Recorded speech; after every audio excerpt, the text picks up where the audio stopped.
So, Bini Shakira, Shakira. So, ayan mga guys. May hamba lang naman ako sa best friend ko. Makita to. Wala lang. Hindi naman siya magpangakal. Okay. So, ayun. Subungalan ako din sa pakniya.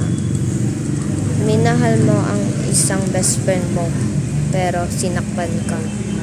Wala naman tayo ginagawa. So, sabay na lang natin. May best friend naman niya ka ng isa si A ang ngalan. So, ayan, best friend ko siya ng bata. At ngayon, gapanapak na siya sa kanila. Ayun, okay lang naman, hindi ako sasaktin nila. Siyempre, nasaktan po ako, te. Nasaktan po ako na kamba siya, wala siya kapanapak sa akin. So, nasaktan ako, wala na siya kapanapak. So, wala na. I-post ko to.